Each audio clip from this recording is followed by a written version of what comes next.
It was almost night in the late spring of May when I saw death. I was sitting in our entryway on the step of the stairs from where you can see the whole homestead, from the beech tree and the vegetable garden by the home to the chicken coop behind it and the main path leading all the way down and over the brook to the pig sty. I was waiting to let the chickens in for the night. It was almost summer solstice, and they were out and about most days later than I would like to be. The sun has sunk into the west, casting warm colors in the skies. That's when I saw her, crawling out from the lupins and onto the main path, covered in the light of the dusk. Beautiful was she, with a reddish fur that turned white and then black on the tip of her tail.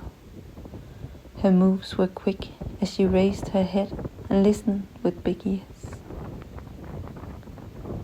Before that evening in May, I never saw any foxes in the 2 years we have lived out here by the woods. Still here she was, a she-fox heading now directly towards the chicken coop where the chicks were only now going inside for the night. I gathered my senses quickly and sprang out the front door. I made sure to make haste and make noise as I ran to the hen house to close the door. They were all safely inside, and the fox was long gone by then. He left no trace, only I had seen it. From then on I was vigilant about getting the chickens in as soon as dusk settled. It was by no means an easy task to convince them to go inside before the sun had set. Much easier was it to sit by the stairs and wait patiently for the chickens to go indoors by themselves, whereafter I could walk right out and close the door behind them. The further we came to solstice, to the brightest day of the year, the more it seemed like the sun would never set. Every day I was up early with one or both of my small kids, and the youngest, only 5 months old, kept me up in the night. By evening I was always dead tired, no matter that the sun was still shining. One night in particular, I had been up every 2 hours throughout, and the day had been so long after that. So when I finally managed to put my baby to bed for the night, he was finally sleeping. I simply closed my eyes, just for a moment, and fell straight into a deep sleep, the deepest I have had in months. I woke up with a gasp. On the curtains draped the golden light of sunrise, and I knew it was too late. I hurried outdoors to check to the chickens, and I knew immediately something was wrong. Usually they would be up by now, clocking in about the day. Instead they were quiet, sat huddled together still on the resting pole in the house. Except one. I found her under one of the trees in the coop. She had been slaughtered and left to the flies to finish. Her feathers were everywhere, scattered around the bushes. A terror came over me. I still cannot believe I fell asleep so soundly, so quick, without realizing that my duty for the day was not done. When I took the chickens in, I had promised them shelter and safety in return for their eggs, and I had failed on my promise. Unfortunately, this would not be the last time that death would be visiting our homestead. In a warm afternoon of July, I was sitting in the bed and nursing my baby to sleep, as I so often do these days. The curtains were drawn and the window right open into the cottage garden. That's when I heard it, the sound of a bird in despair, and in the far bottom of the cottage garden, the rustling of long grass. For a moment I thought the bird, a big bird, must have been injured somehow, perhaps a broken wing. But then I saw, heading now for the woods, the reddish tail with white and black on its tip. I laid my baby down as soon as I could, and hurried out the entryway to grab my shoes and run to see what was happening. But at the moment I opened the front door, I heard another call. A call that has since haunted me, disturbing me in my sleep and waking me up in the night. That of a mother deer calling out to her baby lamb. She ran straight past me at the front door, straight across the courtyard and out the open gate, heading for the forest beside our house. What I had heard outside wasn't any bird. It was the cry of a baby deer being snatched and dragged away by the fox. It did not cry anymore, and soon the mother stopped calling. We were too late, the mother deer and I. After this, my first instinct was of wanting the fox to be gone, getting rid of it entirely, perhaps commissioning one of the hunters that hunt these woods to take it out, so that my chickens and the baby deers of next year may live in peace, and I may rest soundly in the night. But the truth is that killing the she-fox would also mean killing her fox cubs that she, without a doubt, has stored away in a hole deep in the woods. They are the ones she is feeding, daring her own life by venturing out in the daylight, close to the farmhouse. That's for them, her babies.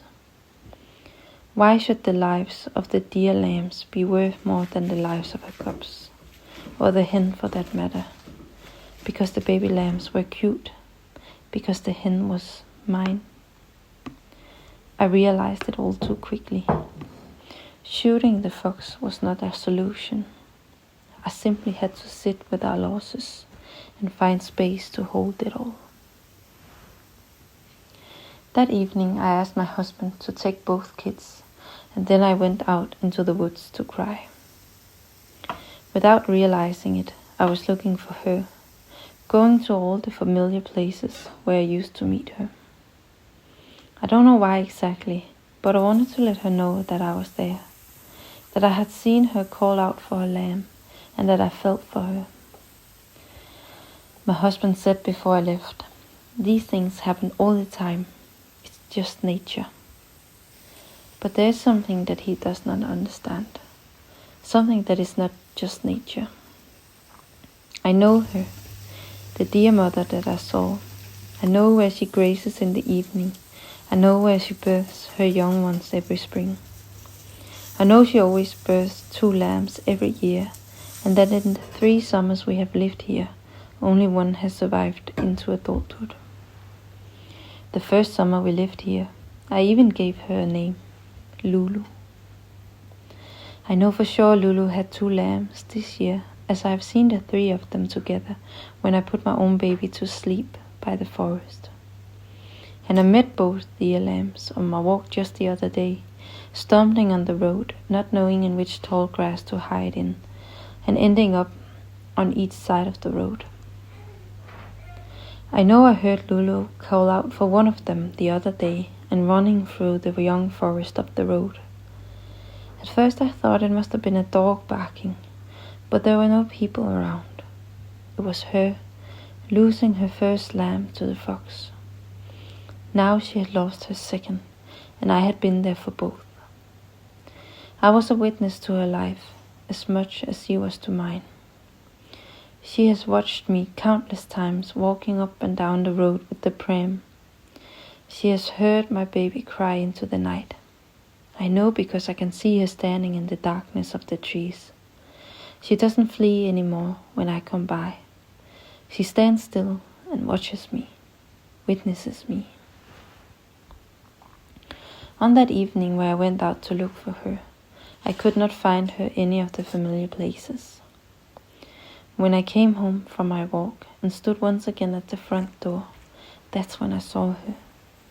In the woods beside our woodshed, looking directly at me, and then turning away from me, walking back into the depth of the forest, alone. I haven't seen her since. I've sat with my story for months now, not knowing how to tell it or end it.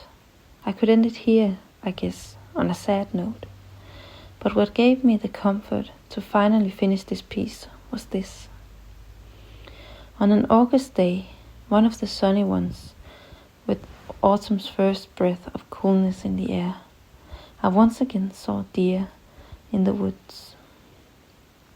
I was out walking with the pram, putting my baby to sleep, and I saw them in between the fern trees that stands directly behind our farmhouse.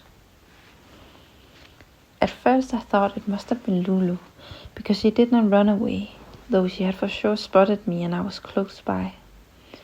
But behind her were 2 deer lambs, older now, with longer legs. It cannot be, I whispered out loud. That's when I realized it wasn't Lulu, it was Bella, the only baby deer of Lulu's that has ever survived for the entirety of that first summer, and that I had, upon seeing her warm brown color, blossom into a beautiful young deer the next summer, named Bella. And here she was again, back at her own birthing place, with not 1, but 2 surviving deer lambs of her own. They all 3 crossed the road safely when I went further down the road with the pram, and my baby, who was just falling asleep, slept soundly.